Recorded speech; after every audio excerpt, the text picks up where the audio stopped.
11th के कुछ ऐसे टॉपिक्स होते हैं जो कि क्लास 12th में भी यूज होते हैं और मैकेनिज्म आधे से ज्यादा बच्चे इसलिए कंफ्यूज होते हैं वो इफेक्ट्स नहीं पढ़े होते, पर वहां पे जाके हम ये सोचते हैं कि यार ये टॉपिक्स तो हमने पढ़े ही नहीं थे, हमारे बेसिक्स क्लियर नहीं है, और ये कहते हुए 12th के उन टॉपिक्स को भी हम छोड़ते हुए चले जाते हैं। कोवेलेंट बॉन्ड क्या बोलता है? म्यूचुअल शेयर करो इलेक्ट्रॉन्स। पढ़ के कहां से आए हो? Periodic table, classification of elements and periodicity in properties, जो चैप्टर 3 है क्लास 11th का, वहां से आप ये पढ़ के आए एंड ये उठ के वहां पे आने वाला है। अच्छा, 11th में हमने छोटी छोटी सी कुछ चीजें पढ़ी थी, तो बस उसी के बारे में मैं यहाँ पे आपको बता रही हूँ, ठीक है। क्लास 11th के कुछ ऐसे टॉपिक्स होते हैं जो कि क्लास 12th में भी यूज होते हैं, पर वहां पे जाके हम ये सोचते हैं कि यार ये टॉपिक्स तो हमने पढ़े ही नहीं थे, हमारे बेसिक्स क्लियर नहीं है, और ये कहते हुए 12th के उन टॉपिक्स को भी हम छोड़ते हुए चले जाते हैं, बट ऐसा करने की बिल्कुल भी जरूरत नहीं है। So hi everyone, welcome to next toppers. My name is Tapur Omar, your chemistry educator, and आज की वीडियो में हम जानेंगे 11th के कुछ ऐसे टॉपिक्स केमिस्ट्री के जो कि क्लास 12th में भी हमें यूज करने हैं। So let's get started with the session. जानते हैं भाई कौन कौन से टॉपिक्स हैं। पहला है मोल कंसेप्ट। मोल क्या होता है? तोल मोल, हाँ एक और मोल होता है। मोल क्या होता है? मैंने तुमसे बोला यार 1 डजन बनाना, कितने बनाना लेके आओगे? 12। मैंने बोला पेयर ऑफ शूज, कितने शूज लेके आओगे? 2, है ना। तो जैसे ये हम नंबर्स की बात कर रहे हैं ना, सिमिलरली मोल कुछ भी नहीं है, बस एक नंबर है। मोल is nothing but a number.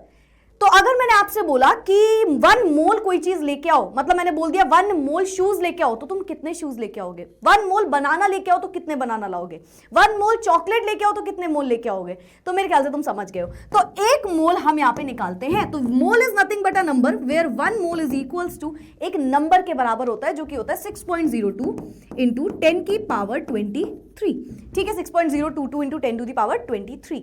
अब ये क्या है? ये है 1 मोल की वैल्यू। मतलब मैंने अगर बोला होता 1 मोल चॉकलेट लेके आओ, तो आप इतनी सारी चॉकलेट्स लेके आते, सारे जन्म की चॉकलेट एक बार में हम खा लेते, क्योंकि ये एक वैल्यू है, एक नंबर है, काफी बड़ा नंबर है। अच्छा, इसी नंबर को हम क्या बोलते हैं? एवोगाड्रो नंबर, जिसे Na से हम शो करते हैं। This is Avogadro number, Avogadro's number, और यही होता है 1 मोल की वैल्यू। मोल को हम डिनोट करते हैं स्मॉल n से, एंड मोल के कुछ फॉर्मूला होते हैं। जैसे कि अगर मैं मास के टर्म्स में बात करूं, तो number of moles is equals to given mass upon molar mass. W is given mass, capital M is molar mass of that substance. ठीक है, तो एक ये फॉर्मूला हो सकता है।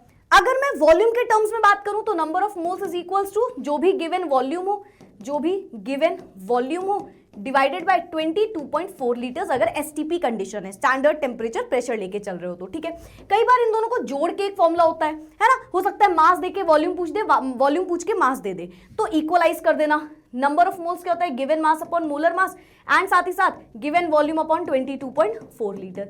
तो इस तरीके से भी आप एक फॉर्मूला बना सकते हो। कई बार पार्टिकल पूछ लेता है, नंबर ऑफ मोल, एटम बताओ, मॉलिक्यूल बताओ, वो कैसे निकालोगे? तो number of moles is equals to जिस भी पार्टिकल की बात कर रहा है, तो उसका गिवन पार्टिकल्स लिखना, डिवाइडेड बाय एवोगाड्रो नंबर कर देना। ठीक है, तो आप यहां से एटम, मॉलिक्यूल्स भी निकाल सकते हो। तो ये होता है हमारा नंबर ऑफ मोल्स। ये फॉर्मुलाज हमें यूज करना है, 12th में ये सारे फॉर्मुलाज यूज होने हैं। ठीक है, सो ये हमारा नंबर ऑफ मोल्स होता है। ठीक है, मास निकालते हैं AMU के टर्म्स में, यहाँ पे निकलता है ना, जहां पे एक कार्बन, जैसे कि कार्बन का मास कितना होता है? 12 AMU, है ना। तो अगर मैं आपसे बोलूं कि कैसे मास निकालते हैं, तो कार्बन एटम लेना है, एक कार्बन एटम का 12 हिस्सा करना है। कितने हिस्से करने हैं? 12 हिस्से करने हैं, कर लेना इसमें। ठीक है, जो भी। और मैं 1 AMU का मतलब क्या होता है? मतलब जब आपने एक हिस्सा उठाया कार्बन का, तो यही होता है 1 AMU। 1 AMU क्या होता है? 1/12 of mass of carbon atom. ठीक है, तो एक कार्बन के 12 हिस्से किए, एक हिस्सा उठाया उसमें से, एंड उस हिस्से को क्या बोला कि ये 1 AMU है। ठीक है, mass of carbon atom 1/12 of carbon atom ही होता है एक AMU की वैल्यू। तो इस तरीके से हम डिफरेंट अपने एलिमेंट्स का क्या निकाल सकते हैं? मास भी निकाल सकते हैं। ठीक है, खैर इतना तो आपके में नहीं पूछा जाएगा। आपके में नंबर ऑफ मोल्स का फॉर्मूला हर बार पूछना जाना है कहीं ना कहीं, कहां पूछा जाएगा ये भी थोड़ा सा बताऊंगी मैं। तो ये हो गया मोल कंसेप्ट। ठीक है, सोल्यूशंस चैप्टर आपके में, क्लास 12th का पहला चैप्टर है सोल्यूशंस, उसमें नंबर ऑफ मोल्स बहुत जगह आप रखोगे। ठीक है, तो ये होते हैं हमारे नंबर ऑफ मोल्स। आगे बढ़ते हैं नेक्स्ट साइड की तरफ। नेक्स्ट है मोलारिटी। मोलारिटी क्या होता है? मैंने बोला यार ये ना मेरे पास पानी है, ये मेरे पास पानी है, 1 लीटर सोल्यूशन है। पानी नहीं, सोल्यूशन है ये। सोल्यूशन क्या होता है मैम? जिसमें सॉल्यूट और सॉल्वेंट दोनों मिले होते हैं। सॉल्यूट और सॉल्वेंट क्या होता है मैम? सॉल्यूट जो चीज कम अमाउंट में है, सॉल्वेंट जो चीज ज्यादा अमाउंट में है। ठीक, सॉल्यूट और सॉल्वेंट को जोड़ते हैं तो हमें मिलता है एक सोल्यूशन। जैसे पानी में चीनी डाल दी, अब चीनी कम अमाउंट में है तो वो सॉल्यूट, पानी ज्यादा अमाउंट में है तो वो सॉल्वेंट। ठीक है, दोनों को मिला लिया, सोल्यूशन बन गया। ये एक सोल्यूशन है। अब इस सोल्यूशन में क्या है? इस सोल्यूशन में मैम सॉल्यूट और सॉल्वेंट मिला हुआ है। ठीक है, है। मैंने कहा मोलारिटी क्या होता है, मोलारिटी समझाओ मुझे इससे। तो तुमने बोला मैम जितने भी नंबर ऑफ मोल्स हैं इसमें, जितने भी नंबर ऑफ मोल्स हैं पर लीटर, 1 लीटर सोल्यूशन में जो हमारे नंबर ऑफ मोल्स हैं वही हो गया मोलारिटी। क्या होता है, number of moles present in 1 litre of the solution. क्या बोला मैम ने, 1 लीटर सोल्यूशन में कितने नंबर ऑफ मोल्स प्रेजेंट हैं उसे ही आप बोलते हो कि वो है हमारा मोलारिटी। 1 लीटर सोल्यूशन में कितने नंबर ऑफ मोल्स प्रेजेंट है, 1 लीटर सोल्यूशन में कितने नंबर ऑफ मोल्स प्रेजेंट है, वही होता है मोलारिटी। अच्छा, जहां पे हमने मोल पढ़ा है उसमें ये भी चीज याद रखना कि मोल की एक यूनिट भी होती है विच इज MOL। ठीक है, MOL ये मोल की यूनिट होती है। चलो, मोलारिटी क्या है, number of moles present in 1 litre of solution. 1 litre solution में कितने नंबर ऑफ मोल्स है, इसका सिंबल होता है कैपिटल M।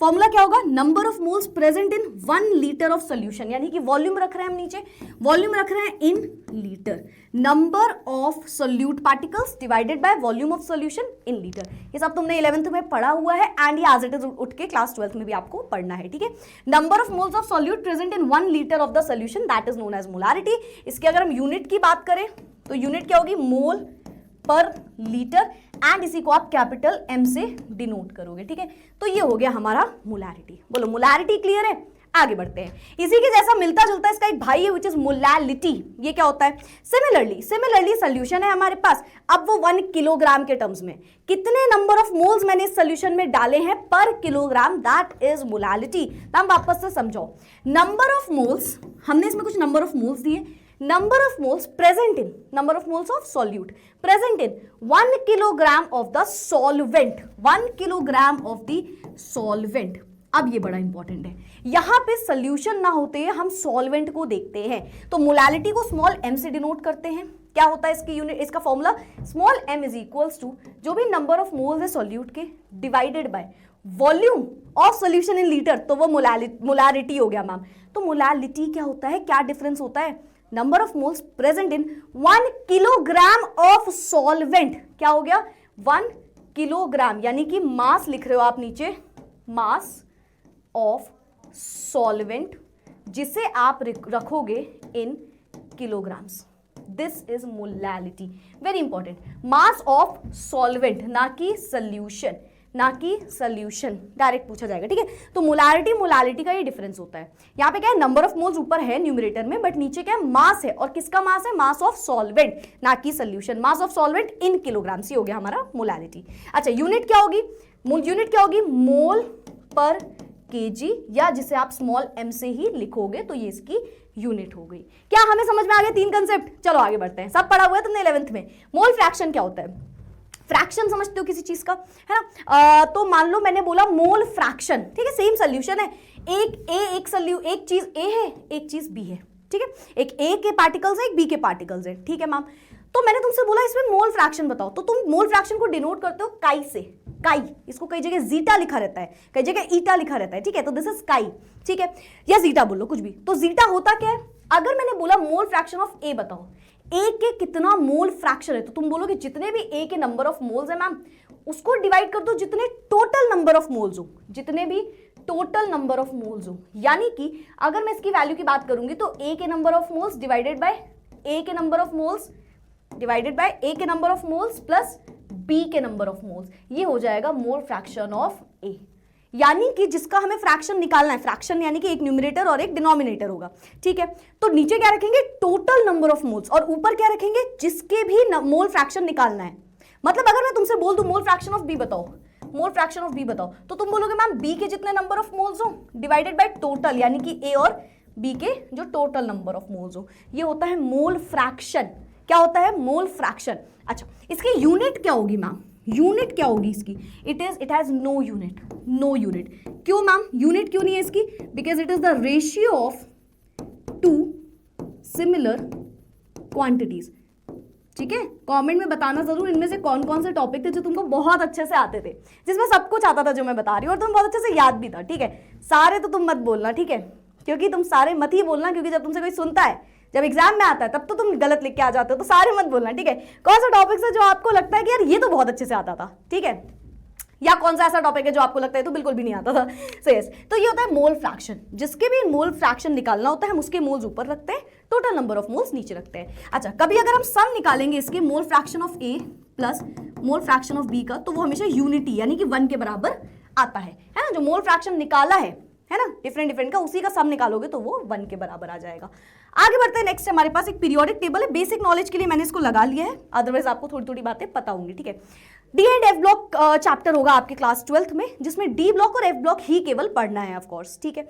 अच्छा, 11th में हमने छोटी छोटी सी कुछ चीजें पढ़ी थी, तो बस उसी के बारे में मैं यहाँ पे आपको बता रही हूँ, ठीक है। जैसे अगर हम पीरियोडिक टेबल की बात करते हैं, तो पीरियोडिक टेबल कुछ इस तरीके से दिखती है। यहाँ पे होते हैं हमारे एस ब्लॉक के एलिमेंट्स, इन्हें हम बोलते हैं पी ब्लॉक, ठीक है। ये होते हैं हमारे सेंटर में डी ब्लॉक एंड नीचे होते हैं हमारे एफ ब्लॉक। यस, ये एस पी डी एफ हमारे ब्लॉक है ऑर्बिटल्स के बेसिस पे जो हमने अलग किए थे क्लास 11th में ही, ठीक है। तो एस पी डी एफ, ठीक है, ये हमारे ब्लॉक्स होते हैं। यहाँ पे क्या पाए जाते हैं? मेटल्स, ठीक है।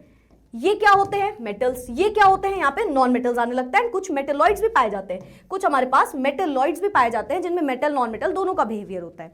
डी एलिमेंट और एफ एलिमेंट केवल डी ब्लॉक और एफ ब्लॉक केवल और केवल हमारे 12th में पूछे जाएंगे।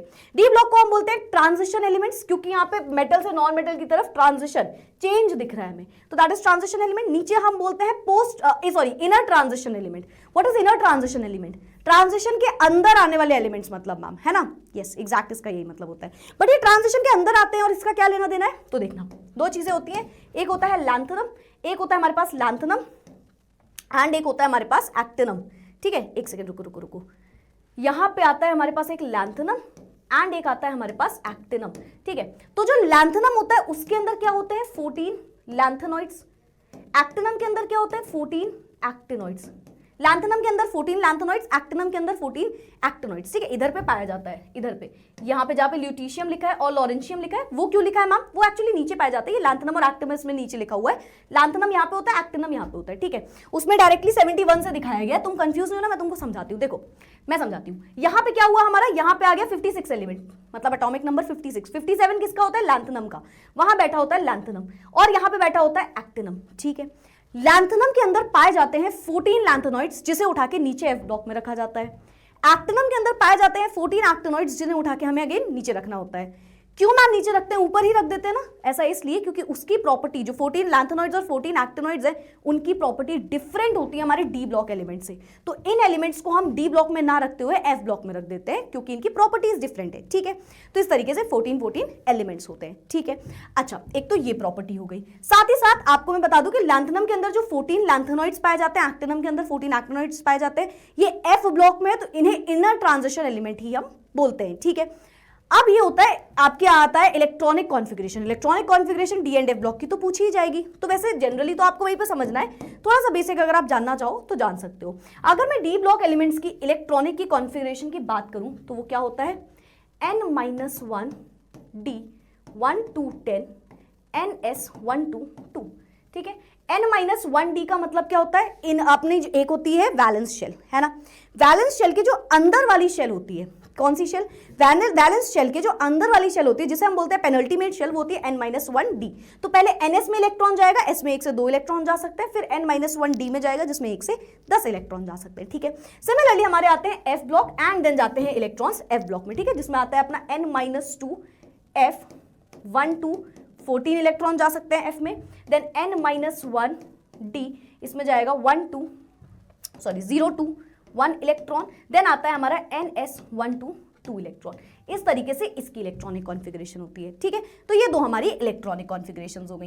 आगे बढ़ते हैं, नेक्स्ट है हमारे पास एटॉमिक रेडियस। ये भी आपको डी एंड एफ ब्लॉक में ही पढ़ना है। देन उसके बाद आगे 3 प्रॉपर्टीज और आएंगी, सारी की सारी डी एंड एफ ब्लॉक जो चैप्टर है उसी में आपको पढ़ना है। पढ़ के कहां से आए हो? Periodic table, classification of elements and periodicity in properties, जो चैप्टर 3 है क्लास 11th का, वहां से आप ये पढ़ के आए एंड ये उठ के वहां पे आने वाला है। चलो, एटॉमिक रेडियस क्या होती है? As we have understood in the class 11th as well as 10th, अगर आपने 10th में पढ़ा है ये चैप्टर तो आपको पता होगा। एटम की रेडियस, यानी कि रेडियस क्या होता है? What is a radius? Centre से लेकर के सर्कमफ्रेंस तक की जो डिस्टेंस होती है किसी भी सर्कल की, वो होता है रेडियस, ठीक है। एटम की रेडियस क्या है? सेंटर क्या है? न्यूक्लियस। तो न्यूक्लियस से लेकर के आउटर मोस्ट शेल यानी कि valence shell, distance from the nucleus, distance from the centre of the nucleus to the outermost shell of an atom उसे हम बोलते हैं एटम की रेडियस। हमने कई तरीके की रेडियस पढ़ी हुई है, कोवेलेंट रेडियस, वैन डर वाल रेडियस क्लास 11th में, उतना ज्यादा डिटेल में नहीं जाना है यहाँ पे, सिर्फ एटम की रेडियस बता दी क्योंकि इसका ट्रेंड काम आएगा। ये क्या होता है मैम, जब भी आप लेफ्ट टू राइट जाते हो तो एटम का साइज क्या होता है, डिक्रीज करता है। याद रखना एटॉमिक रेडियस जो है वो डिक्रीज करती है।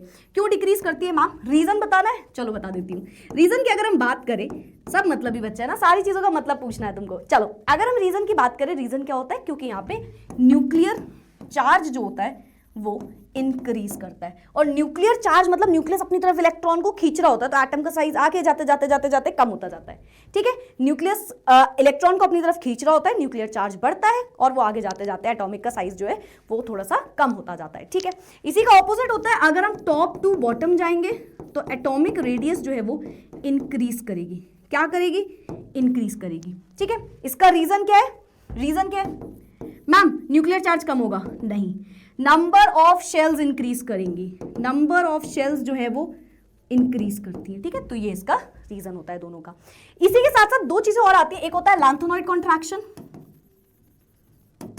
लैंथेनॉइड कॉन्ट्रैक्शन, एक होता है एक्टिनॉइड कॉन्ट्रैक्शन। ठीक है, तो लैंथेनॉइड कॉन्ट्रैक्शन और शील्डिंग इफेक्ट भी समझ लो यहीं पे, क्योंकि ये दोनों भी आपको डी एंड एफ ब्लॉक में पढ़ना होगा। ठीक है, चलो लैंथेनॉइड कॉन्ट्रैक्शन क्या होता है मैम, लैंथेनॉइड में कॉन्ट्रैक्ट हो जाना, मतलब एटम का साइज जो है वो कम हो जाना, एटम का साइज जो है वो कम हो जाना, उसे आप बोलते हो लैंथेनॉइड कॉन्ट्रैक्शन।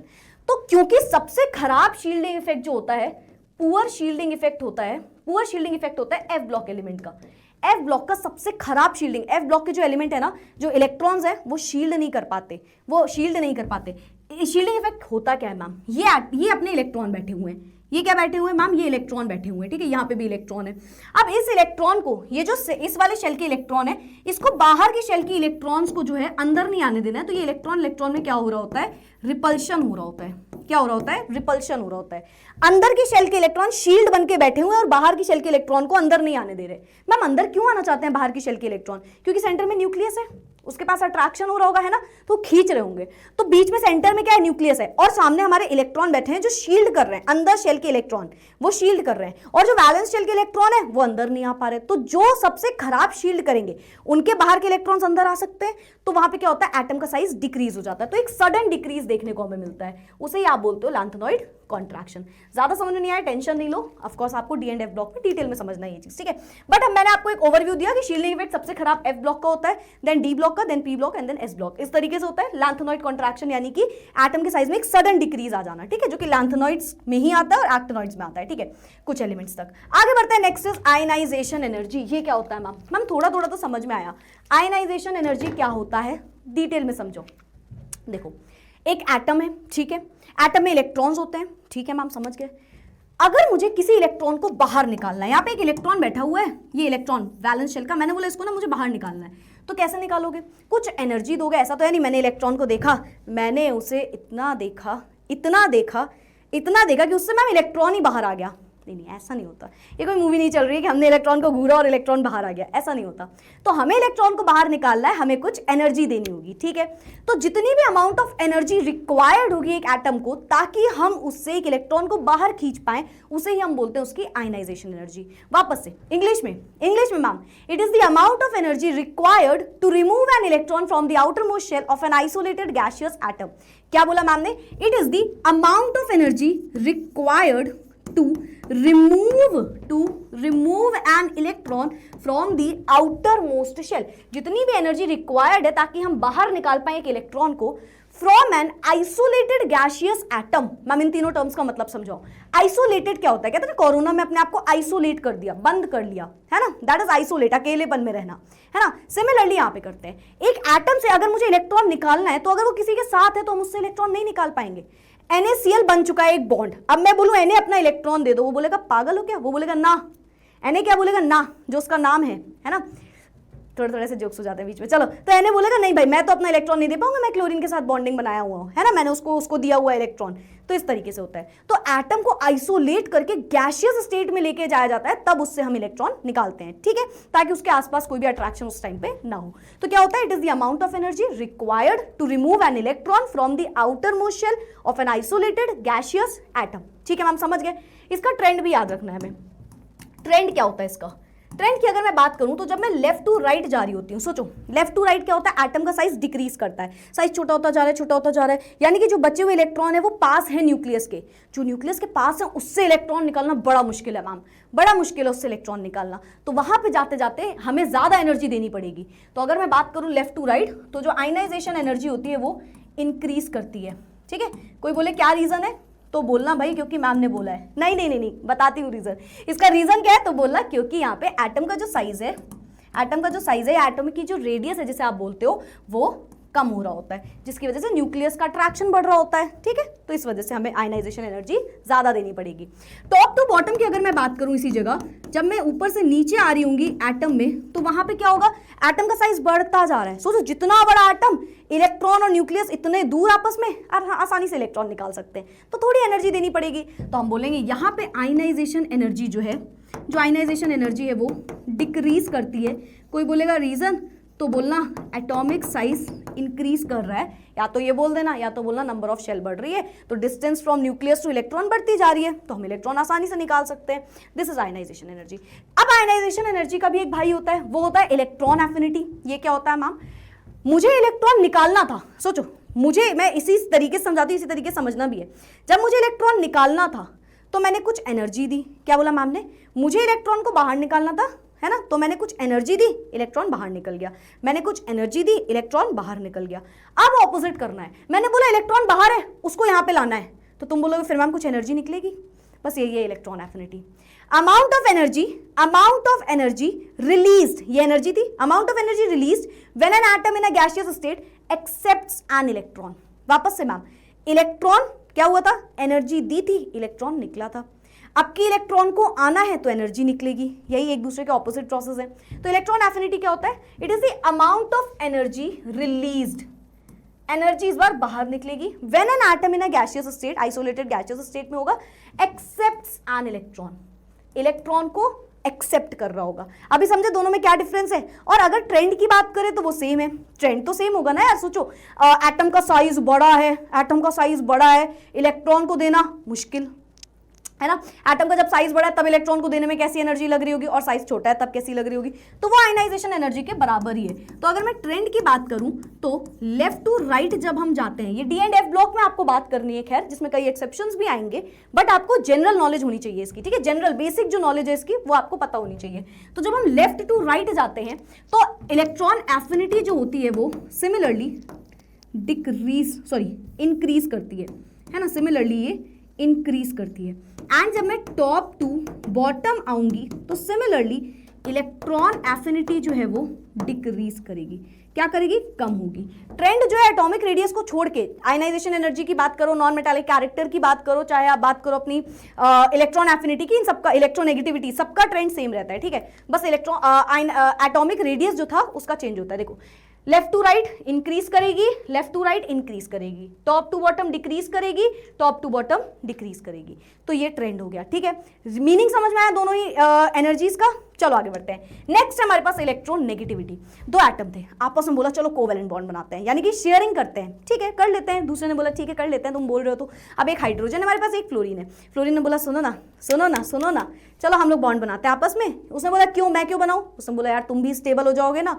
कोवेलेंट बॉन्ड क्या बोलता है, म्यूचुअल शेयर करो इलेक्ट्रॉन्स, तुम्हारे पास भी इलेक्ट्रॉन की कमी, मेरे पास भी इलेक्ट्रॉन की कमी, दोनों नॉन मेटल कैरेक्टर के हैं, तो दोनों एक एक इलेक्ट्रॉन को शेयर करते हैं, दोनों के दोनों स्टेबल हो जाएंगे। हाइड्रोजन एकदम खुशी में बोलता है हाँ यार कर सकते हैं, अगर तुम बोल रहे हो तो, तुमने बोला और हम ना करें ऐसा तो हो ही नहीं सकता। तो वो दोनों मान गए और उन्होंने एक बॉन्ड बना लिया जिसे हमने बोला कोवेलेंट बॉन्ड। Yes ma'am. अब कई बार क्या होता है, ये फ्लोरीन, इसकी इलेक्ट्रोनेगेटिविटी ज्यादा है, और ये क्या करता है, थोड़ी देर बाद देखते हैं यार, थोड़ी देर पहले तो ऐसे दिख रहे होते हैं दोनों, ये हाइड्रोजन है अपने इलेक्ट्रॉन को फ्लोरीन के साथ शेयर कर रहा था, थोड़ी पहले तो हमें ऐसे दिख रहा होता है, बढ़िया दोनों स्माइली एकदम, दोनों खुश हैं, हाइड्रोजन भी खुश, फ्लोरीन भी खुश, ठीक है, पहले ऐसे चल रहा है। थोड़ी देर बाद मुझे देखने में पता क्या दिखा, ये हाइड्रोजन है, ये फ्लोरीन है, ये फ्लोरीन है, ठीक है, ऐसी वाली इसकी स्माइल है, और ये सोच रहा है ये क्या हो गया मेरे साथ, ये क्या हो गया मेरे साथ। अब ये हुआ क्या मैम, आप तो समझा दो, हमें तो खुद नहीं समझ में आया। ध्यान से देखो, जो इलेक्ट्रॉन है वो थोड़े थोड़े इस फ्लोरीन की तरफ जाते हुए दिख रहे हैं। क्यों दिख रहे हैं, क्योंकि फ्लोरीन की इलेक्ट्रोनेगेटिविटी ज्यादा है, ठीक है, हाइड्रोजन के कंपैरिजन में इसकी इलेक्ट्रोनेगेटिविटी ज्यादा है। इलेक्ट्रोनेगेटिविटी होता क्या है ma'am? Tendency of an atom to attract electrons to itself. ये फ्लोरीन जो था ना, किसको माना था मैंने, पता नहीं किसको माना था, जो फ्लोरीन था ना वो पहले तो ऐसे आराम से बैठा था, इलेक्ट्रॉन इलेक्ट्रॉन इलेक्ट्रॉन आराम से बैठा है, थोड़ी देर बाद वो खींचने लगा अपनी तरफ इलेक्ट्रॉन को। मैम उसने ले लिया होगा इलेक्ट्रॉन, नहीं वो लेगा नहीं, एक्चुअली वो एक्सेप्ट नहीं कर रहा है। एक्सेप्ट करता तो उस पर डायरेक्ट नेगेटिव चार्ज आ जाता, जो हम सोचते हैं, है ना, जो हम लोग जनरली जानते हैं, बट ये एक्सेप्ट नहीं कर रहा है, ये खींच रहा है अपनी तरफ इलेक्ट्रॉन। इसे बोलते हो कि इसके पास इलेक्ट्रॉन नेगेटिविटी ज्यादा है, यानी कि वो टेंडेंसी है एक एटम की जिससे वो इलेक्ट्रॉन को अपनी तरफ अट्रैक्ट कर सकता है, खींच सकता है, ठीक है। So this is electronegativity. तो ये फ्लोरीन की तरफ इलेक्ट्रॉन खींचे हुए जा रहे होते हैं। मैम फ्लोरीन को मतलब नेगेटिव चार्ज मिलेगा? नहीं, अगर उसने ले लिया होता इलेक्ट्रॉन तो उसको नेगेटिव चार्ज मिलता, बट उसने लिया नहीं, खींचा। अच्छा इलेक्ट्रॉन पे नेगेटिव चार्ज है, मैं उसको रख लेती तो नेगेटिव आ जाता मेरे पे, मैंने उसको अपने पास कर दिया तो थोड़ा तो नेगेटिव आएगा ही आएगा। तो हम बोलते हैं फ्लोरीन पे आएगा पार्शियल नेगेटिव। ये डेल्टा मैंने बनाया है एस से, डेल्टा यानी कि पार्शियल थोड़ा थोड़ा नेगेटिव चार्ज आया, और हाइड्रोजन के पास थोड़ा थोड़ा पॉजिटिव चार्ज आया। तो ये कोवेलेंट बॉन्ड नहीं था, ये पोलर कोवेलेंट बॉन्ड था। खैर उतना डिटेल में अगेन आपको नहीं जाना है, सिंपल तरीके से अगर मैं बताऊं तो थोड़ा सा पोलैरिटी आ गई, चार्जेस आ गए दोनों में थोड़े थोड़े, ठीक है। हल्के चार्ज आए, पार्शियल चार्ज आए, पूरे चार्ज नहीं आए। पूरे चार्ज आते तो यार वो आयनिक बॉन्ड बन जाता ना, वो है तो कोवेलेंट, बट कोवेलेंट में हल्का सा चार्ज वाला कैरेक्टर आ गया तो उसे हम बोलते हैं पोलर कोवेलेंट बॉन्ड, ठीक है। तो यहाँ पे खैर अगेन ज्यादा नहीं, बस इतना याद रखना, ये इलेक्ट्रोनेगेटिविटी के डिफरेंस की वजह से कुछ एटम ऐसे होते हैं जो इलेक्ट्रॉन को अपनी तरफ खींच लेते हैं, ठीक है। जैसे यहाँ पे फ्लोरीन था, फ्लोरीन हैलोजन अपने इलेक्ट्रोनेगेटिव होते हैं। चलो आगे बढ़ते हैं। नेक्स्ट है हमारे पास, हमने एक इक्विलिब्रियम चैप्टर में पढ़ा था, इक्विलिब्रियम कांस्टेंट, है ना, डिग्री ऑफ डिसोसिएशन। ये आपको थोड़ा सा काम आएगा इलेक्ट्रोकेमिस्ट्री चैप्टर में, फिजिकल केमिस्ट्री 12th का 3rd नंबर का चैप्टर है। मैंने डी एंड एफ ब्लॉक को 3rd बोल दिया था ना, वो 5th था, ठीक है, पता नहीं शायद नहीं बोला था। तो ये इक्विलिब्रियम कांस्टेंट क्या होता है, चलो बताते हैं। ये एक मेरे सामने रिएक्शन लिखी है, ठीक है, और ये रिएक्शन मान लो इक्विलिब्रियम में है, ठीक है, इक्विलिब्रियम में। अब इक्विलिब्रियम कांस्टेंट क्या होता है, जिसे हम केसी से डिनोट करते थे या के ई से कई जगह डिनोट किया जाता है। ये क्या होता है, जो भी प्रोडक्ट का कॉन्सेंट्रेशन है, ठीक है, एंड जो भी रिएक्टेंट का कॉन्सेंट्रेशन है। रिएक्टेंट क्या क्या है, ए का कॉन्सेंट्रेशन एंड बी का कॉन्सेंट्रेशन। यानी कि केसी क्या बताया हमने कि जो भी कॉन्सेंट्रेशन है प्रोडक्ट्स का, उसे हमने डिवाइड किया जो भी कॉन्सेंट्रेशन है रिएक्टेंट्स का, एंड इसकी कुछ रेस टू पावर लगती है, जैसे सी की पावर सी, डी की पावर डी, ए की पावर ए एंड बी की पावर बी। ये क्या है मैम, ये है इसके स्टोक्योमेट्रिक कोफिशिएंट, यानी कि आगे जो बैलेंसिंग के टाइम पे आप वैल्यू लगाते हो ना, ये वो है। इसकी जरूरत कहाँ पे पड़ती है इलेक्ट्रोकेमिस्ट्री में, थोड़ा थोड़ा आपको बताती हूँ। इलेक्ट्रोकेमिस्ट्री बोल रही हूँ मैं अगेन, केमिकल काइनेटिक्स में आपको इसकी जरूरत पड़ेगी, ठीक है। केमिकल काइनेटिक्स, इलेक्ट्रोकेमिस्ट्री, खैर यहाँ पे जरूरत पड़ेगी क्या, तो ये तो अपना समझ में आया हमें थोड़ा थोड़ा कि ये क्या होता है, ये होता है अपना इक्विलिब्रियम कांस्टेंट, यानी कि प्रोडक्ट का कॉन्सेंट्रेशन और रिएक्टेंट का कॉन्सेंट्रेशन। इसी तरीके से हमें केमिकल काइनेटिक्स में कई जगह निकालना होता है ना। खैर केमिकल काइनेटिक्स में थोड़ी सी चीजें अगेन चेंज हो जाएंगी, उसमें स्टोक्योमेट्रिक कोफिशिएंट नहीं लगता, ठीक है, वो अलग बात है, रेट ऑफ रिएक्शन की। इसको समझो, ये होता है इक्विलिब्रियम कांस्टेंट। तो अगर मैं आपसे कोई इक्विलिब्रियम कांस्टेंट निकालने की बात करती हूँ, तो जो प्रोडक्ट का कॉन्सेंट्रेशन होता है उसकी पावर लगा दो जो भी उसकी स्टोक्योमेट्रिक कोफिशिएंट है, मतलब जो रिएक्शन में आप यूनिट जो बैलेंसिंग यूज कर रहे हो, ठीक है, और डिवाइड कर दो रिएक्टेंट के कॉन्सेंट्रेशन से और उसकी पावर लगा लेना, ठीक है। आगे बढ़ते हैं, एक और होता है डिग्री ऑफ डिसोसिएशन। ये आपको काम आएगा, कहाँ पे काम आएगा, ये आपको दोनों जगह काम आएगा, इलेक्ट्रोकेमिस्ट्री में, साथ ही आपको केमिकल काइनेटिक्स में देखने को मिलेगा, ठीक है। इसको आप अल्फा से डिनोट करते हो। मान लो मैंने आपसे बोला कोई रिएक्शन लेते हैं, PCl5 को जब मैं ब्रेक करती हूँ ना, तो मुझे मिलता है PCl3 प्लस Cl2, है ना। आप इसकी जगह एसिटिक एसिड को ब्रेक कर सकते थे, है ना, तो CH3COO negative and H positive मिल जाता। कोई भी रिएक्शन ले लो, ठीक है। अब इनिशियली रिएक्शन में होता क्या है कि सारे के सारे रिएक्टेंट होते हैं। अगर मैं टाइम 0 की बात करूं, जब शुरू ही नहीं हुई है रिएक्शन, तो प्रोडक्ट तो होगा ही नहीं। प्रोडक्ट कहां से आएगा भाई मैम, उस टाइम पे तो सिर्फ रिएक्टेंट होगा, है ना। मान लो मैंने रिएक्टेंट को बोला यहाँ पे C टाइम्स है, पूरा का पूरा कॉन्सेंट्रेशन जो है वो किसका है, पूरा कॉन्सेंट्रेशन जो है मैम वो सिर्फ रिएक्टेंट का है, सॉरी हाँ केवल रिएक्टेंट का है, प्रोडक्ट तो बना ही नहीं है ना तब, ठीक है। अब मैंने टाइम आगे बढ़ाया, टाइम T मान लो, T टाइम, थोड़े टाइम बाद इक्विलिब्रियम जब आया, जब इक्विलिब्रियम आया तो क्या होगा मैम, इक्विलिब्रियम टाइम पे क्या होगा, कुछ प्रोडक्ट बनने लगेगा, है ना। मान लो C अल्फा टाइम्स प्रोडक्ट बन रहा है, इसका कॉन्सेंट्रेशन और इसका कुछ कॉन्सेंट्रेशन है, ठीक है। और जो रिएक्टेंट है उसमें से कुछ कम होगा, रिएक्टेंट तो कम होता है ना धीरे धीरे, और प्रोडक्ट बढ़ता है, तो रिएक्टेंट में से कुछ हटेगा। मान लो अल्फा टाइम्स वैल्यू जो है वो डिक्रीज हो रही है, तो अगर 2 मोल निकले होंगे तो 2 अल्फा निकल गया, 3 मोल निकले होंगे तो PCl5 से 3 अल्फा निकल गया, 4 मोल निकले 4 अल्फा निकल गया, ठीक है, उसके टर्म्स में हमने ले लिया, यस मैम। तो अब मैम कितने मोल निकले होंगे, हर रिएक्शन में सेम थोड़ी मोल्स निकलेंगे, हर एक में अलग अलग होगा, तो मान लेते हैं C अल्फा। तो पहले क्या बोला मैंने, यहाँ पे टाइम आपका T लिखा है एट इक्विलिब्रियम, ठीक है। तो मैंने बोला C पहले था, उसमें से कुछ मोल्स निकल गए होंगे, है ना, अल्फा मोल्स निकले हैं। अब कितने टाइम्स अल्फा, 2 मोल निकले हैं, तो 2 अल्फा, 3 मोल निकले हैं, 3 अल्फा, तो कितने, C अल्फा मान लेते हैं। तो C में से कुछ C अल्फा चला गया एंड C अल्फा यहाँ पे बनता जा रहा है। इस तरीके से हम इक्विलिब्रियम कांस्टेंट निकालते हैं, है ना। अगर मैंने बोला इक्विलिब्रियम कांस्टेंट बताओ तो तुम क्या बोलोगे, है ना, Kc से डिनोट कर सकते हो, क्या बताओगे, बोलोगे मैम प्रोडक्ट का कॉन्सेंट्रेशन अपॉन रिएक्टेंट, इसीलिए मैंने पहली वाली स्लाइड रखी हुई थी, वो यहाँ पे काम आ रही होती है, ठीक है। तो आप बोलोगे मैम जो भी प्रोडक्ट का कॉन्सेंट्रेशन है यानी कि C alpha into C alpha divided by ma'am जो भी रिएक्टेंट का कॉन्सेंट्रेशन है, जिसमें से C को आप कॉमन ले सकते हो, 1 माइनस अल्फा ऐसे लिख सकते हो इसे, है ना। C माइनस C अल्फा में से C में कॉमन लोगे तो 1 माइनस अल्फा बचेगा। आप देख सकते हो ऊपर क्या आ रहा है, C अल्फा का स्क्वायर आ रहा है ना, और C कैंसिल हो जाएगा, है ना, C स्क्वायर अल्फा स्क्वायर आ रहा है, एक C कैंसिल हो गया, तो यहाँ पे क्या होगा, Kc is equals to C alpha upon 1 minus alpha, तो ये आता है हमारा इक्विलिब्रियम कांस्टेंट, है ये हमारा, सॉरी, डिग्री ऑफ डिसोसिएशन। इस तरीके से डिग्री ऑफ डिसोसिएशन में, ये डिग्री ऑफ डिसोसिएशन है क्या ma'am, this is alpha, this is degree of dissociation. अगर अल्फा की वैल्यू आ रही है 0.5 तो बोलते हैं 50% हुआ है डिसोसिएशन। डिग्री ऑफ डिसोसिएशन, कैसे कोई टूट रहा है, दैट इज अल्फा की वैल्यू, ठीक है। तो इस तरीके से हम ये भी निकाल सकते हैं। आपको जो पढ़ना है केमिकल काइनेटिक्स में, आप कुलशॉफ लॉ पढ़ोगे, कुलशॉफ लॉ, उसमें आप पढ़ोगे अल्फा जो होता है वो क्या होता है, lambda M upon lambda M infinity. Ma'am ये लैम्डा एम क्या है, मैम ये लैम्डा एम क्या है, क्या कह रहे हो आप, बहुत डिफिकल्ट है केमिस्ट्री, अरे नहीं सिंपल है, ठीक है। वो मोलर कंडक्टिविटी है, अभी मत जानो, और molar conductivity eight infinite dilution पे है, ठीक है। तो ये आपको फॉर्मूला पढ़ने को मिलेगा जो कि वहां से रिलेट करता है, कई बार इसका जो है हमसे पूछ लेता है चीजें, तो आपको ये भी याद रखना है, उसी में आपको उसका कांस्टेंट पूछ सकता है, तो आपको यहाँ से ही ये चीज याद रखनी है, दोनों आपस में रिलेटेड होगी, ठीक है। तो यहाँ से डिग्री ऑफ डिसोसिएशन क्लियर हो गया। आगे बढ़ते हैं नॉमेनक्लेचर। देखो ऑर्गेनिक की जब मैं बात करती हूँ ना, मैंने पूरी जीओसी, पूरी जनरल ऑर्गेनिक केमिस्ट्री आपको 1 घंटे 1.5 घंटे के वीडियो में पढ़ाई हुई है।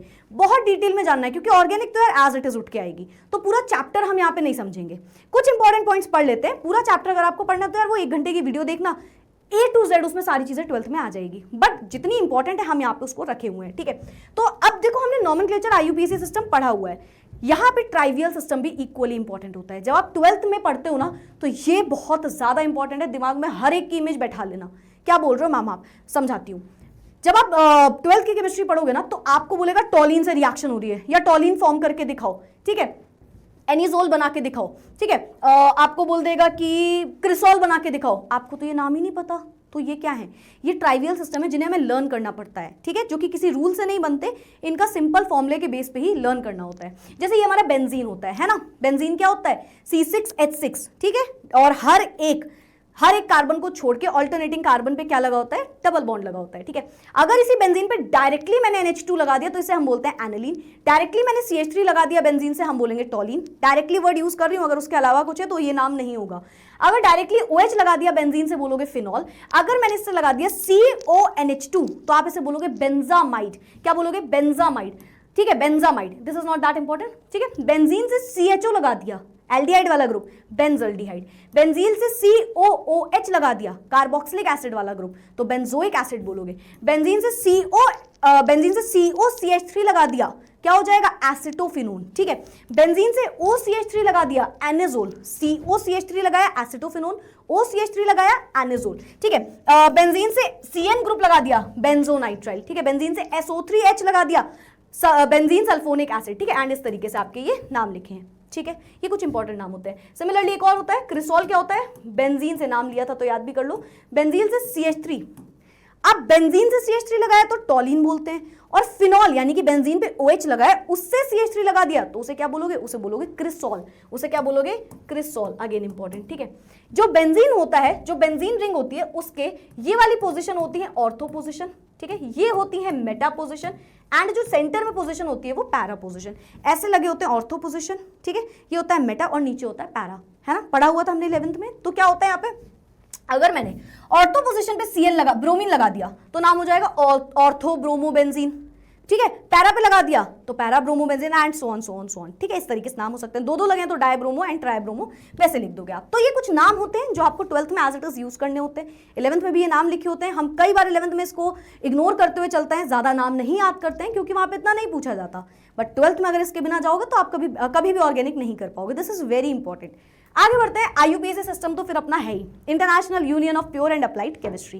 क्या करते हैं मैम, सबसे पहले हम एक मेन चेन ढूंढते हैं। रूल्स होते हैं हमारे पास कुछ, हमारे पास क्या होता है, हमारे पास कुछ रूल्स होते हैं। पहला रूल क्या होता है, पहला रूल कहता है कि भाई आपको एक मेन चेन ढूंढनी है, कार्बन की चेन जिससे बहुत सारे कार्बन एटम लगे होंगे, मैक्सिमम नंबर ऑफ कार्बन लगे होंगे, मेन चेन ढूंढो, ठीक है। सेकंड नंबर पे मेन चेन ढूंढने के बाद क्या करते हो, मुझे याद है कि मैंने तुम लोग से बोलता नॉमेनक्लेचर पे एक सेपरेट वीडियो भी आएगा, बिल्कुल आएगा, टेंशन मत लेना, नॉमेनक्लेचर पे एक सेपरेट वीडियो भी आएगा, डिफरेंट नेम्स कर लेंगे और अगर मन होगा तो उसको लाइव रख लेंगे ताकि जो भी तुमको क्वेश्चन पूछना हो हम उस तरीके से क्वेश्चन का आंसर दें, ठीक है। क्योंकि मैंने आपको बताया नॉमेनक्लेचर ऐसे पढ़ना है कि हमसे कोई क्वेश्चन ना पूछे, हम खुद ही क्वेश्चन और आंसर सब बता पाए, ठीक है। चलो मेन चेन ढूंढनी है, उसके बाद उसकी नंबरिंग करनी होती है, नंबरिंग की एक प्रायोरिटी होती है। सबसे पहले जिसके पास फंक्शनल ग्रुप लगा है उसको नंबर देते हैं सबसे छोटा, देन उसके बाद हम बॉन्ड को प्रायोरिटी देते हैं एंड लास्ट में सब्स्टिट्यूट को प्रायोरिटी देते हैं। जब इतना काम हम कर लेते हैं, नंबरिंग वगैरह हमने कर ली, ठीक है, हमने एक क्वेश्चन लिया, हमने उसमें एक मेन चेन ढूंढ ली, फिर हमने उसकी नंबरिंग कर दी, ठीक है। मैं ऐसा करती हूँ, उसको थोड़ा डिफिकल्ट बना लेते हैं। डिफिकल्ट क्या मतलब, OH लगा दिया, यहाँ पे मैंने CH3 लगा दिया, ठीक है। चलो तो मैंने नंबरिंग करी, सबसे प्रायोरिटी फंक्शनल ग्रुप वाले कार्बन को, तो 1 2 3 4 5 ये सब्स्टिट्यूट हो गया, ठीक है। यस मैम, ये क्या है, ये फंक्शनल ग्रुप है, ये फंक्शनल ग्रुप है, ये सब्स्टिट्यूट है, ठीक है मैम। अब नाम लिखना होता है, सबसे पहले एक सब्स्टिट्यूट का नाम लिखो, फिर उसके बाद रूट वर्ड या जैसे वर्ड रूट बोलते हैं उसका नाम लिखो, फिर उसके बाद बॉन्ड का नाम लिखो एंड लास्ट में फंक्शनल ग्रुप का नाम लिखा जाता है। ये नेमिंग की प्रायोरिटी है, नंबरिंग की वो प्रायोरिटी है, नेमिंग की ये प्रायोरिटी है। सब्स्टिट्यूट क्या होता है, जैसे कि फ्लोरो, क्लोरो, ब्रोमो, आइडो, है ना, मिथाइल यानी कि CH3, है ना, इथाइल यानी कि C2H5, propyl C3H7 and so on. Root word अगर एक कार्बन है तो मेथ, 2 कार्बन है तो एथ, 3 कार्बन है तो प्रोप, 4 कार्बन है तो ब्यूट एंड सो ऑन।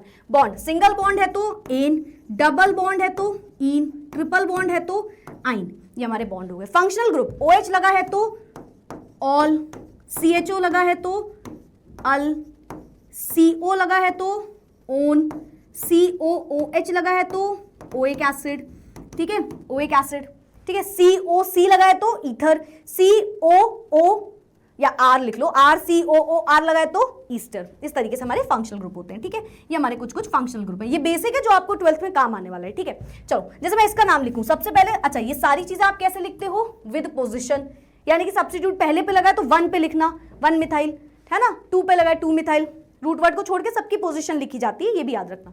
मैंने बोला इसका नाम लिखो, सबसे पहले SRBF सब्स्टिट्यूट आएगा मैम, कौन सा सब्स्टिट्यूट है, मिथाइल, कहां पे लगा है 4 पे, 4 मिथाइल।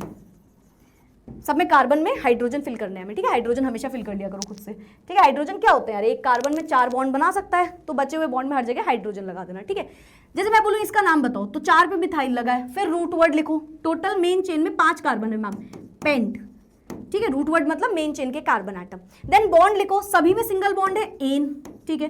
फिर फंक्शनल ग्रुप लिखो, फर्स्ट कार्बन पे मैम लगा हुआ है ओइक एसिड, 1 पे लगा है ओइक एसिड, सॉरी 1 पे लगा है ऑल, पेंटेन, यहाँ पे लिखती हूँ थोड़ा सा, 4 मिथाइल, 4 सबको स्मॉल लेटर में लिखा जाता है, ठीक है, 4 मिथाइल पेंट, 1 पे लगा था, सब में सिंगल बॉन्ड है एन, और 1 पे लगा है मैम ऑल, 1 पे लगा है ऑल, ठीक है। ये हो गया नाम, ई को हटा देना अगर फर्स्ट पोजीशन है, 1 को हटा देना, नाम हो जाएगा 4 मिथाइल पेंटेनॉल, ठीक है। इस तरीके से आप नेमिंग करते हो। जब आप 11-12 में पढ़ोगे तो आपको एक और इंपॉर्टेंट नॉमेनक्लेचर आ जाता है जो कि होता है बॉन्ड लाइन स्ट्रक्चर में, बॉन्ड लाइन स्ट्रक्चर में मतलब ऐसे बना के दे देगा तुमको, मतलब ये भी नहीं होगा इनफैक्ट ऐसे, ठीक है। बोलेगा इसका नाम बताओ, तुम्हें पता है इसका नाम क्या है, 1 carbon, 2 carbon, 3 carbon, 4 carbon, 5 carbon, pentane, इसका नाम है पेंटेन, है ना। इसमें मैंने यहाँ पे CH3 लगा दिया या ऐसे सिर्फ लाइन खींच दी होती तो मतलब यहाँ पे एक सब्स्टिट्यूट लगा है, यानी कि इसका नाम क्या हो जाएगा, 1 2 3 मिथाइल पेंटेन, इसका नाम 3 मिथाइल पेंटेन हो जाता। हो सकता है मैं यहाँ पे OH लगा दूँ यहाँ पे, ठीक है। इसके बाद OH लगा है तो यानी कि ये क्या है, पेंटेनॉल, सेम नाम 3 मिथाइल पेंटेनॉल, 1 पे ऑल लगा है। तो इस तरीके से हम बॉन्ड लाइन के भी स्ट्रक्चर अटेम्प्ट कर सकते हैं, ठीक है। चलो तो ये बेसिक जो मेरे को आज का सेशन का नाम क्या है, टॉपिक क्या है, जो 11th के ऐसे टॉपिक्स जो कि आपको 12th में काम आएंगे, तो ये आपको जरूर काम आएगा। नॉमेनक्लेचर, बेसिक नॉमेनक्लेचर क्या होता है, उसके बाद अब जितना डिटेल में डिफरेंट कौन कौन से नाम आते हैं 12th में, वो तो तुम्हें 12th में ही पढ़ना है, बट ये 11th के टॉपिक्स हैं जो तुम्हें 12th में आएंगे। चलो अब आते हैं थोड़ा सा, as I said general organic chemistry हमने काफी पढ़ी हुई है, बट हम यहाँ पे बेसिक जानेंगे। कार्बन पे पॉजिटिव चार्ज को हम बोलते हैं कार्बोकैटायन। क्या बोलते हैं? कार्बोकैटायन।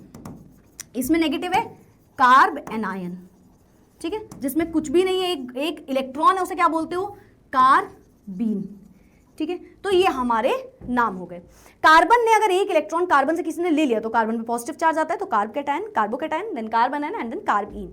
कार्बीन मतलब जब फिजन हुआ होगा, है ना, ऐसा फिजन जो कि होमोलिटिक है, कार्बन पे एक इलेक्ट्रॉन रह गया, दैट इज कार्बीन। आपको इसका मैंने ऑर्डर बताया था, स्टेबिलिटी ऑर्डर क्या होता है? कार्बोकैटायन 3 डिग्री सबसे ज्यादा stable, then 2 degree, then 1 degree. Carbanion जो होता है वो 1 डिग्री सबसे stable, then 2 degree, then 3 degree. Carbene सबसे ज्यादा स्टेबल, 3 डिग्री, 2 डिग्री, 1 डिग्री, ठीक है। तो ये इसका बेसिक ऑर्डर हो गया, क्या बोलते हैं उसको? स्टेबिलिटी ऑर्डर हो गया।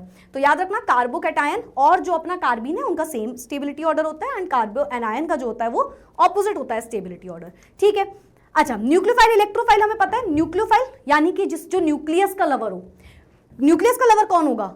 यानी कि जो खुद नेगेटिव है उसी को तो पॉजिटिव से प्यार होगा। तो न्यूक्लियोफाइल खुद पे नेगेटिव चार्ज, न्यूक्लियोफाइल खुद पे नेगेटिव चार्ज किसकी तरफ जाते हैं? न्यूक्लियस की तरफ, यानी कि पॉजिटिव की तरफ जाते हैं न्यूक्लियोफाइल, ठीक है। न्यूक्लियोफाइल खुद पे पॉजिटिव चार्ज, और सॉरी खुद पे नेगेटिव चार्ज और पॉजिटिव चार्ज की तरफ जाएंगे। जैसे अगर ये मोटू है, मान लो मैंने इस समोसे को बोल दिया ये न्यूक्लियस है, तो उस टाइम पे ये क्या बन जाएगा? न्यूक्लियोफाइल। अगर इसी समोसे को मैंने बोल दिया ये न्यूक्लियस ना होके इलेक्ट्रॉन्स है, तो इसके तरफ कौन आएगा? न्यूक्लियोफाइल आएगा। सोचो, न्यूक्लियोफाइल खुद पे नेगेटिव चार्ज लेके जा रहा है, वो इलेक्ट्रॉन से तो रिपेल कर जाएगा, तो इसके पास आते हैं इलेक्ट्रोफाइल। इलेक्ट्रोफाइल खुद पे पॉजिटिव चार्ज एंड ये अट्रैक्ट होते हैं इलेक्ट्रॉन्स, खुद पे पॉजिटिव चार्ज है तो नेगेटिव की तरफ, यानी कि इलेक्ट्रॉन्स की तरफ ये अट्रैक्ट होते हैं। So this is nucleophile and this is electrophile. इसको जानने के बाद हमने एक SN1 एंड SN2 मैकेनिज्म भी जाना था, है ना, एज इट इज वो भी क्लास 12th में होगा। Nucleophilic substitution, unimolecular and then bimolecular, ठीक है, तो हमने वो भी जाना था, है ना। स्टेबिलिटी ऑर्डर दोनों का जाना था, तो वो SN1 SN2 न्यूक्लियोफिलिक सब्स्टिट्यूशन में आता था, ठीक है। एज आई सेड वो पूरा आपको जनरल ऑर्गेनिक केमिस्ट्री मैंने पढ़ाया हुआ है, वो आप अगर पूरा चैप्टर ही पढ़ना चाहते हो तो वहां से देख लेना जाके।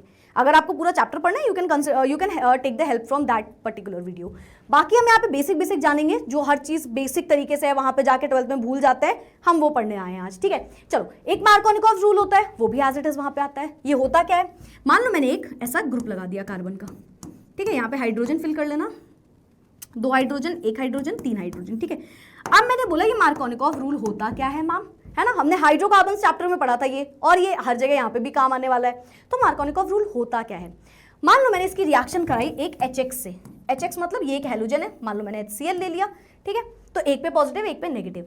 तो यहाँ पे क्या होता है? मार्कोनिकॉफ रूल ये कहता है कि जब आप प्रोडक्ट बनाओगे तो हमें क्वेश्चन होता है कि यार कहाँ पे हम हाइड्रोजन भेजें, कहाँ पे क्लोरीन भेजें। तो मार्कोनिकॉफ रूल ये कहता है कि डबल बॉन्ड के उस कार्बन पे हाइड्रोजन को भेजो जहां पे हाइड्रोजन ज्यादा है, यानी कि हाइड्रोजन एटम डबल बॉन्ड के केवल इन्हीं दोनों में से देखना है। देखो, इसको भूल जाओ, सिंगल बॉन्ड को नहीं जोड़ता मार्कोनिकॉफ रूल। डबल बॉन्ड के उस कार्बन को हाइड्रोजन दो जहां पे ऑलरेडी हाइड्रोजन ज्यादा है। जैसे मुझे यहाँ पे देखने में पता चल रहा है इसके पास हाइड्रोजन ज्यादा है, इसके पास हाइड्रोजन आ जाएगा। And negative part will go to that addendum, कहां पे जाएगा? जहां पे कम हाइड्रोजन है, ठीक है। तो मैं तो भाई सिंपल तरीका बताती हूँ, बुक्स में लिखा रहता है नेगेटिव को वहां भेजो जहां पे हाइड्रोजन कम है, बट सिंपल तरीका है हाइड्रोजन को वहां भेजो डबल बॉन्ड के उस कार्बन पे जहां पे हाइड्रोजन ज्यादा है, ठीक है। तो अगर मैं इसका मेजर प्रोडक्ट बोलूं तो क्या बनेगा? ये CH है, डबल बॉन्ड CH2 है, डबल बॉन्ड को तोड़ देना है, ठीक है। तो डबल बॉन्ड को तोड़ेंगे मैम, सिंगल बॉन्ड आएगा, इसको दे दो हाइड्रोजन, इसको दे दो क्लोरीन, ठीक है। ये किसी के भी प्रेजेंस में नहीं होता, मतलब इसके लिए हमें कोई भी you can say peroxide present नहीं होता। मैम ये क्यों बता रहे हो आप? क्योंकि एंटी मार्कोनिकॉफ रूल भी होता है। ऑल्सो ये क्या है? ये मेजर प्रोडक्ट है, ये मेजर प्रोडक्ट है। एंटी मार्कोनिकॉफ रूल में क्या होता है? जस्ट उल्टा होता है ना। डबल बॉन्ड के उस कार्बन को हम हाइड्रोजन देते हैं जहां पे हाइड्रोजन वहां पे कम होता था, वो परऑक्साइड की प्रेजेंस में होता था, और वो उसमें सिर्फ HBr होता था। मैम यहाँ पे HBr हो सकता है, बिल्कुल हो सकता है, बट यहाँ पे परऑक्साइड की प्रेजेंस मत लेना, ठीक है। तो ये लग गया हमारा मार्कोनिकॉफ रूल, ये हो गया major product. Anti Markovnikov rule में इसका जस्ट ऑपोजिट होता है, ठीक है। तो ये मार्कोनिकॉफ रूल हो गया हमारा। आगे बढ़ते हैं, नेक्स्ट क्या है हमारे पास? आइसोमेरिज्म। आइसोमर्स क्या होते हैं? सोचो ऐसे एटम्स जिनके पास, ऐसे कंपाउंड्स जिनके पास सेम मॉलिक्यूलर फॉर्मूला है, बट जब हमने उनका स्ट्रक्चर देखा तो वो डिफरेंट है। Compounds having same molecular formula but different होता है इनका स्ट्रक्चरल फॉर्मूला। स्ट्रक्चरल फॉर्मूला जब हम स्ट्रक्चर बनाते हैं तो वो डिफरेंट बन के आता है। मैम एग्जांपल दे दो, जैसे कि मैंने आपसे बोला सी सी सी सी, ठीक है, हाइड्रोजन हाइड्रोजन हाइड्रोजन हाइड्रोजन। मैंने बोला इसका नाम बताओ, तुमने बोला मैम ब्यूटेन। क्यों? क्योंकि मैम ये है C4H10, तो ये क्या है इसका मॉलिक्यूलर फॉर्मूला। स्ट्रक्चर देखा, एक स्ट्रेट लाइन स्ट्रक्चर है ना। इसी की जगह मैंने ऐसे बना दिया C C C C H3 H3 H3 H। मैंने बोला चलो इसका नाम बताओ, तुमने बोला मैम स्ट्रक्चर स्ट्रेट लाइन तो दिखा नहीं मुझे, स्ट्रक्चर तो अलग दिख रहा है। अगर मैम हम नाम की बात करेंगे SRBF हमने सब कुछ लगा दिया तो नाम आएगा 2 मिथाइल प्रोपेन। ठीक है मैम, हमने ये भी निकाल लिया। हाँ जी बेटा, अब मैंने बोला इसका मॉलिक्यूलर फॉर्मूला बताना। मैम C4H10 आ रहा है, काउंट कर लो कितने कार्बन और कितने हाइड्रोजन है, तो आपको मॉलिक्यूलर फॉर्मूला पता चल गया कि मैम ये तो सेम है, ये तो इन दोनों का कैसा आ गया, सेम आ गया, सेम आ गया। बट क्या इनका स्ट्रक्चर सेम है? बिल्कुल भी नहीं। स्ट्रक्चर देखो कैसा है, एक में तो प्रोपेन बोल रहे हैं, मतलब जो मेन चेन है उसमें सिर्फ 3 ही कार्बन है और इसकी मेन चेन में 4 कार्बन है।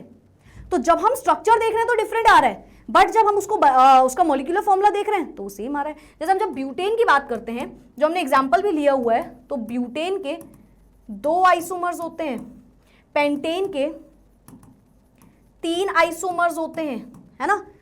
इस तरीके से आइसोमर्स होते हैं, तो देखने में वो सेम लग रहा है, बट जब हम उनका स्ट्रक्चर देख रहे हैं तो वो डिफरेंट होता है।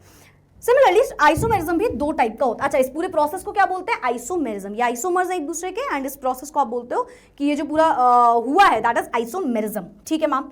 अच्छा, ये आइसोमेरिज्म हो गया। हमारा आइसोमेरिज्म भी 2 टाइप का होता है ना। एक अपना ये स्ट्रक्चरल वाला जो आप पढ़ रहे हो, है ना, एक स्टीरियो वाला भी होता है जिसमें ऑप्टिकल आइसोमेरिज्म आता है। ऑप्टिकल आइसोमेरिज्म जिसमें कायरल कार्बन बन रहा होता है, ठीक है, ऐसा कार्बन जिससे सारे डिफरेंट प्रोडक्ट्स लगे, दैट इज कायरल कार्बन। ठीक है, तो कायरल कार्बन होता है वहां पे, ठीक है। प्लेन पोलराइज लाइट को रोटेट कर सकता है या तो लेफ्ट साइड या तो राइट साइड। राइट साइड करेगा तो डेक्स्ट्रो रोटेटरी, लेफ्ट साइड करेगा तो लेवो रोटेटरी, है ना। वो कायरल कार्बन स्टीरियो आइसोमेरिज्म में आता है, यानी कि ऑप्टिकल आइसोमेरिज्म की वो बात हो रही होती है। उसका भी आपको थोड़ा सा हिस्सा यहाँ पे भी पढ़ना पड़ेगा, है ना, उसको भी आप थोड़ा सा यहाँ पे पढ़ोगे आइसोमेरिज्म को डायरेक्टली। ठीक है, तो वो भी होता है। ठीक है, वहां पे क्या होता है, प्लेन पोलराइज लाइट जाती है तो या तो लेफ्ट साइड रोटेट करेगी या तो राइट साइड। ऑप्टिकल आइसोमेरिज्म समझते हो, ऑप्टिक्स, लाइट से रिलेटेड, तो प्लेन पोलराइज लाइट को जो रोटेट कर दे वो ऑप्टिकल आइसोमेरिज्म में आते हैं। ठीक है, वो किस में आते हैं? ऑप्टिकल आइसोमेरिज्म में। मुझे कमेंट सेक्शन में एक एग्जांपल बताना जो कि ऑप्टिकल आइसोमेरिज्म शो करते हैं। ये याद रखना, वहां पे कायरल कार्बन होता है, एक ऐसा कार्बन जिससे सारे के सारे डिफरेंट प्रोडक्ट्स लगे हो। ठीक है, कायरल कार्बन क्या बनाता है? नॉन सुपर इंपोजेबल इमेजेस, मतलब उसको एक दूसरे के ऊपर उठा के रखोगे ना तो ऐसे इंपोज कर देगा, सुपर इंपोज नहीं करेगा अच्छे से।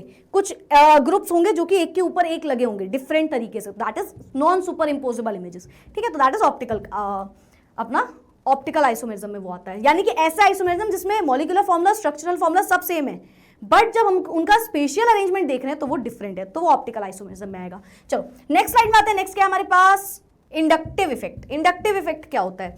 देखो, इलेक्ट्रॉन डिस्प्लेसमेंट, इलेक्ट्रॉन के डिस्प्लेस होने की वजह से, पोजीशन चेंज होने की वजह से उसके क्या होता है कि कुछ इफेक्ट्स देखने को मिलते हैं, उन्हें ही आप बोलते हो जैसे inductive effect, mesomeric effect, electromeric effect, hyper conjugation and so on. ठीक है, तो ये इफेक्ट्स बहुत इंपॉर्टेंट होते हैं, क्योंकि आप जब मैकेनिज्म पढ़ोगे ना 12th में रिएक्शंस में, तो वो डायरेक्ट पूछेगा बताओ कौन सा इफेक्ट लग रहा है ना। यहाँ पे ये ग्रुप प्रेजेंट है, बताओ ये कौन सा इफेक्ट लगा रहा है, प्लस आई माइनस आई, मैकेनिज्म जानना पड़ेगा। और मैकेनिज्म आधे से ज्यादा बच्चे इसलिए कंफ्यूज होते हैं, वो इफेक्ट्स नहीं पढ़े होते।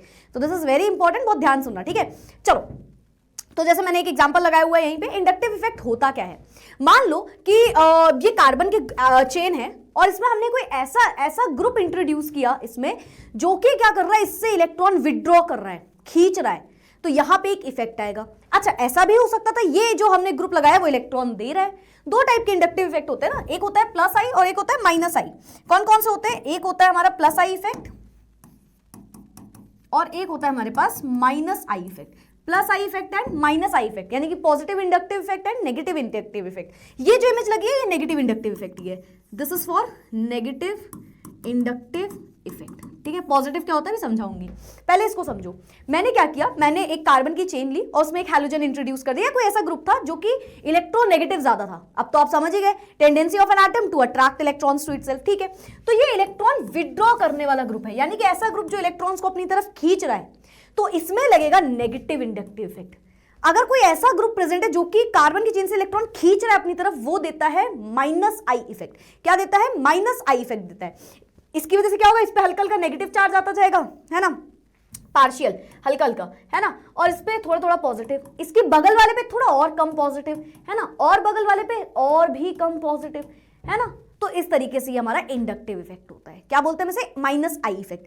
पॉजिटिव इंडक्टिव इफेक्ट क्या होता है, पॉजिटिव, मान लो मैंने इसी की जगह बोला होता कि पॉजिटिव इंडक्टिव इफेक्ट क्या है, तो आप बोलते हैं मैम यहाँ पे इलेक्ट्रॉन डोनेटिंग ग्रुप होता, कोई इलेक्ट्रॉन डोनेटिंग ग्रुप लगा होता जो कि उस चेन में इलेक्ट्रॉन्स को देने की टेंडेंसी रख रहा होता, है ना, उधर से इलेक्ट्रॉन देने की टेंडेंसी रख रहा होता, तो इस पे थोड़ा थोड़ा नेगेटिव आता जाता और उस पे पॉजिटिव चार्ज आ रहा होता।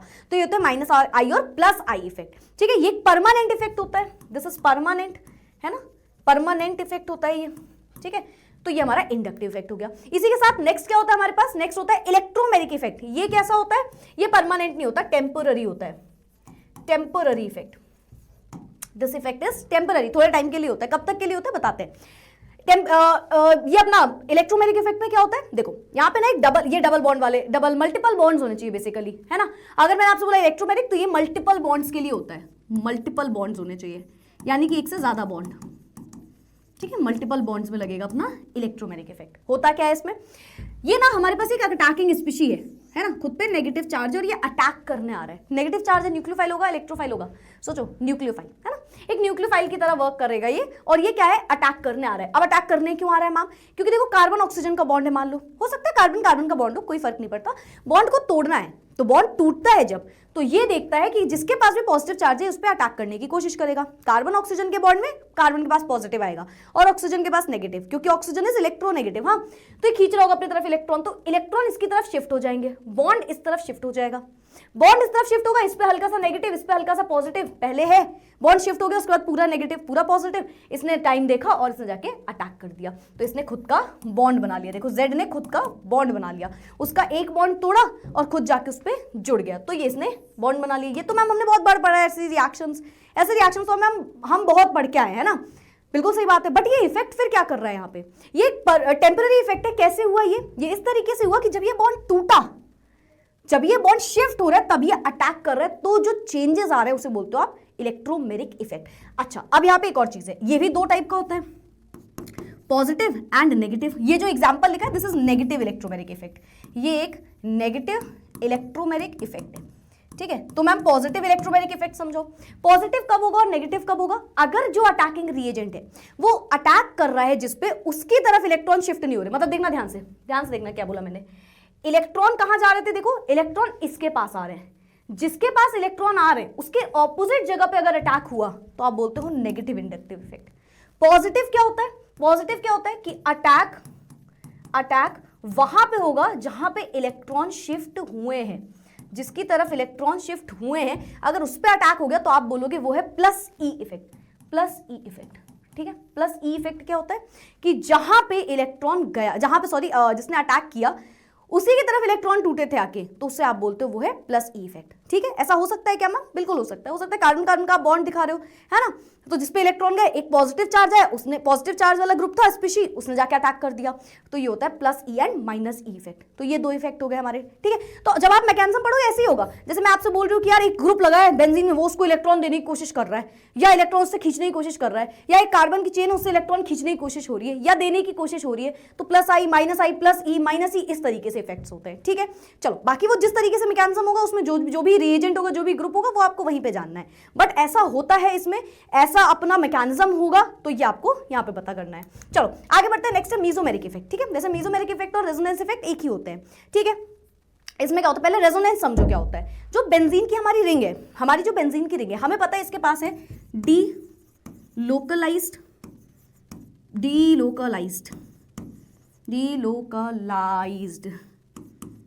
ठीक है, डीलोकलाइज्ड पाई इलेक्ट्रॉन्स, है ना।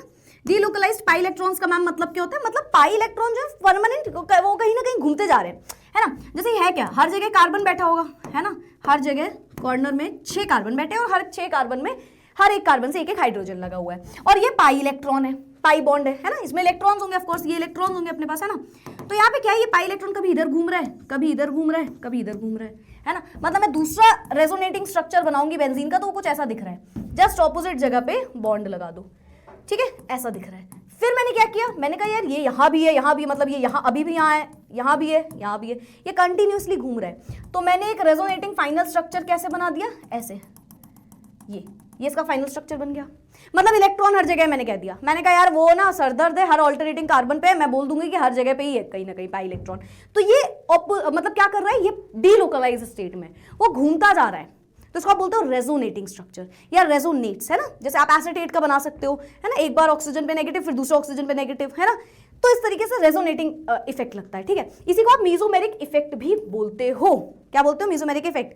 कमेंट सेक्शन बताना ये टेम्पररी इफेक्ट है या फिर परमानेंट इफेक्ट है, ठीक है। You have to tell me in the comment section, ठीक है। जैसे ये देखो, OH नेगेटिव था, वो बेंजीन की रिंग पे क्या हो रहा है, वो इलेक्ट्रॉन इस तरफ शिफ्ट करने की कोशिश कर रहा है। जब ये शिफ्ट करने की कोशिश कर रहा है, देखो बॉन्ड इससे टूट के इधर पे बन गया, फिर थोड़ी देर बाद क्या हुआ, इससे टूट के इधर बॉन्ड आ गया, फिर थोड़ी देर बाद कुछ हुआ।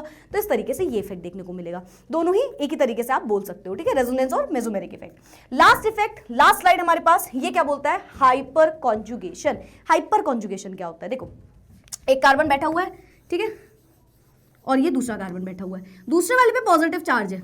पॉजिटिव कहां से आया होगा, उससे किसी ने इलेक्ट्रॉन ले लिया होगा। अगर मैं इसके बारे में सोचूं, इस कार्बन के बारे में, तो एक बेचारा इंसान हो गया। क्यों, क्योंकि इसके पास पॉजिटिव चार्ज है, कोई इससे इलेक्ट्रॉन लेके चला गया, अनस्टेबल स्टेट में। इसने देखा कि ये जो कार्बन है, मान लो ये ऐसे दिख रहे हैं, कार्बन कार्बन, इस पे पॉजिटिव आ गया, ठीक है, इससे लगा एक हाइड्रोजन, ठीक है, इससे लगे हैं एक हाइड्रोजन, दो हाइड्रोजन एंड ऊपर 3 हाइड्रोजन, ठीक है। मतलब ये वाला तो फुली फिल्ड है ना, इसे कोई दिक्कत नहीं, इसे दिक्कत हो गई क्योंकि इसके पास पॉजिटिव चार्ज है, ठीक है। अब यहाँ पे हुआ क्या, कार्बन ने देखा कि यार मेरे पास पॉजिटिव चार्ज है, मैं ज्यादा स्टेबल ही नहीं हूं, है ना। लेकिन उसने देखा यार ये जो हाइड्रोजन है ना, इसके जो सिग्मा इलेक्ट्रॉन है, मतलब ये इलेक्ट्रॉन है।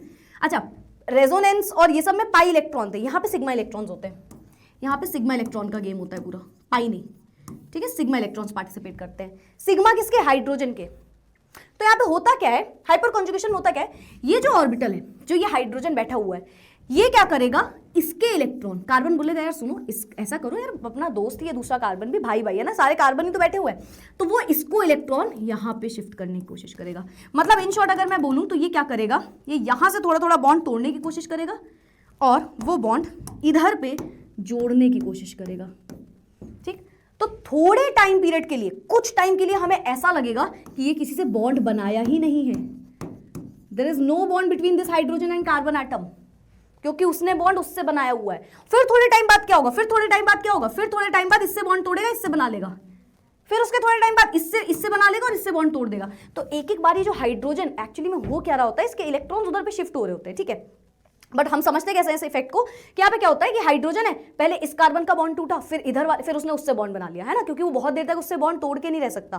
फिर उसके बीच में बॉन्ड बना, फिर इससे टूटा, फिर दूसरे, तो जितने हाइड्रोजन हुए उतने बार वो बॉन्ड तोड़ के उनसे बनाता रहेगा, ठीक। फिर ऐसा भी हो सकता है एक बार क्या किया उसने कि इससे बॉन्ड तोड़ा, ऊपर दे दिया, वापस से सारे हाइड्रोजन के पास बॉन्ड है, ठीक। फिर उसके बाद इस तरीके से ये इफेक्ट होता चला जाता है। ये भी एक परमानेंट इफेक्ट होता है, this is also permanent effect, ठीक है। तो ये हो गया अपना। तो इस तरीके से हाइपर कॉन्जुगेशन में होता है। तो इसकी p ऑर्बिटल, 2p ऑर्बिटल जो है वही पार्टिसिपेट कर रही होती है जो दूसरा वाला कार्बन है। अब इसमें एक और चीज है, जितने ज्यादा हाइड्रोजन उतने ज्यादा स्ट्रक्चर कॉन्जुगेटिंग बनेंगे। सोचो यहाँ पे 3 कॉन्जुगेटिंग स्ट्रक्चर बन रहे हैं, एक बार इससे बॉन्ड तोड़ा है, एक बार इससे, इस तरीके से, ठीक। जितने ज्यादा हाइड्रोजन, मैम 3 से ज्यादा हाइड्रोजन तो हो ही नहीं सकते, क्यों नहीं हो सकते। सोचो एक कार्बन लगाएं, उससे भी कार्बन, उस कार्बन के पास 3 इलेक्ट्रॉन होंगे, 3 हाइड्रोजन होंगे, तो टोटल 6 हाइड्रोजन हो गए उधर पे, है ना। फिर ये हो सकता था कार्बन पॉजिटिव और ये ऑल, ऐसा भी हो सकता था, ऐसे 3 बॉन्ड 3 कार्बन ने लगाया तो 9 हाइड्रोजन। जितने हाइड्रोजन उतने कॉन्जुगेटिंग स्ट्रक्चर्स, और जितने कॉन्जुगेटिंग स्ट्रक्चर उतना ज्यादा स्टेबल हाइब्रिड होगा, वो उतना ज्यादा स्टेबिलिटी होगी उसमें, ठीक है। तो ये हो गया हाइपर कॉन्जुगेशन, ठीक है। ये हो गया अपना हाइपर कॉन्जुगेशन। यहाँ पे नो बॉन्ड इफेक्ट आया। रेजोनेटिंग इफेक्ट समझ गए तुम, ठीक है। यहाँ पे हमारा मेसोमेरिक इफेक्ट भी समझ में आ गया होगा। सो ये हमारे इफेक्ट्स हैं सारे के सारे, क्लियर ये बात। ये सारे क्या है हमारे, ये सारे हमारे इफेक्ट्स हैं। चलो that's it, that's all about this particular video. ये सारे के सारे जो टॉपिक्स आज आपने पढ़े हैं वो एज इट इज आपको क्लास 12th में देखने को मिलेंगे। They all are very very very important. साथ ही साथ मैं एक और चीज बता दूं, SN1 SN2 मैकेनिज्म जो है, साथ ही साथ इवन जो E2 मैकेनिज्म है, अगेन ये इस वीडियो में हमने वो सारी चीजें कवर कर ली हैं जो इंपॉर्टेंट है, 12th के लिए भी इंपॉर्टेंट है ना, जो एज इट इज उठ के आता है, जिसको पूरा ही समझना पड़ेगा, है ना। अब देखो एज आई सेड, GOC पूरा ही क्लास 12th में आएगा, बट हम वो पूरा चैप्टर यहां पढ़ेंगे तो वो तो फिर वीडियो ऑलरेडी बनी हुई है जीयूसी पे, जो कि एज इट इज उठ के 12th में आने वाला है, तो आप उससे देख सकते हो। अदरवाइज SN1, SN2 और इवन E2, क्योंकि मुझे ऐसा लगता है कई लोगों को कंफ्यूजन आती है, तो if you want me to explain that particular topic तो आप कमेंट में बता देना, उसका एक 10-10 मिनट का सेपरेट वीडियो जिससे आप सबसे ईजी तरीके से उनको समझ सकते हो, उस पर भी एक वीडियो आ जाएगी, ठीक है। बाकी अगर आपको लगता है कोई और ऐसा चैप्टर है, कोई ऐसा टॉपिक है जो आपको नहीं समझ में आ रहा है, उसकी वीडियो चाहिए तो you can comment below. And that's it for today, खत्म, टाटा बाय बाय, फिर मिलेंगे अगले वीडियो में किसी अगले नए टॉपिक के साथ। Thank you so much everyone, bye bye, take care and keep studying.